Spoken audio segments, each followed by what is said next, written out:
سؤال اجابتهم بتكون سريعه جدا. بسم الله الرحمن الرحيم. جاهز؟ تفضل. طيب بسم الله. اقوى مدافع واجهته؟ تكلمت اكثر من مره يعني ديجو اللي كان في الهلال البرازيلي. هل تتوقع تواجد سوريا بكأس العالم 2026؟ اتمنى ان شاء الله باذن الله تعالى جميعنا بنتمنى، لكن سهل هذا الموضوع بده عمل. بنجي هلا للسؤال اللي هو بعام 2018 الركله تبعك، الركله الحره الفاول تبع اللي شته بالمنتخب السوري ضد استراليا، شو الكلام اللي قلته قبل ما تسدد؟ والله انسالت كثير هذا السؤال، لكن هي طلعت يعني بالكاميرا انه ان شاء الله ما تكون بالحيطه يعني، لكن انا ما اتذكر والله ايش تكلمت بالضبط يعني.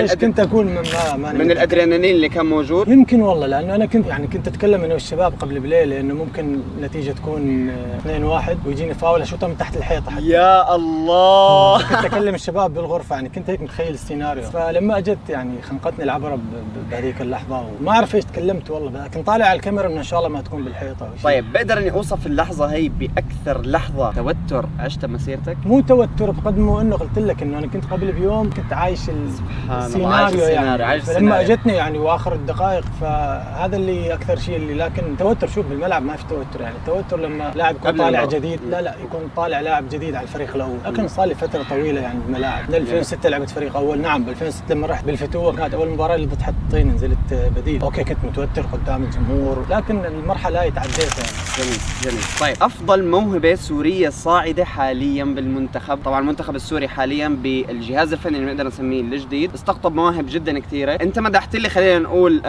قفل هوا كثير منهم، لكن خليني بدي اياك اسالك انك تسمي لي واحد منهم تقول ان شاء الله تعالى انك شايف فيه ممكن يكون افضل موهبه. ما اقدر اعطيك اسم واحد، بدي اعطيك اسم ثلاث، لان هذول افضل يعني هم هذول الثلاث اسماء اللي راح اعطيك اياهم. جميل. يعني انا نفسي ماني يعني واحد افضل من الثاني، ترجع تعيد السؤال مره ثانيه يطلع هذا افضل من هذا، فهذول الثلاثه يعني اللي هو عمار رمضان، محمد حلاق. جميل جميل جميل جدا، بنوجه لهم احلى تحيه من هون. طيب اجمل لحظه لك كلاعب كره قدم بمسيرتك كامله؟ طبعا في لحظات كثيره، الصلاه على النبي ما شاء الله مسيره استمرت تقريبا حوالي 20 سنه، فبدنا هيك لحظه مميزه تكون فيها. هي ثلاث لحظات، ثالثه انضافت قبل اسبوعين وانا كنت حاضر فيها بالمدرجات. اول لما حققت الدوري مع الاهلي، والثانيه لما انتهينا الملحق ضد ايران، كان اول هدف لي دولي بهذيك المباراه، واللي نهائي كاس الامير. نهائي كاس الامير كان بصراحه مستواك انذر ليفل، والله انذر ليفل يا جماعه، انا شفته من ارض الملعب، الثلاث اهداف كانوا مش طبيعيين وكان له دور جدا كبير فيهم، سواء مسجلهم او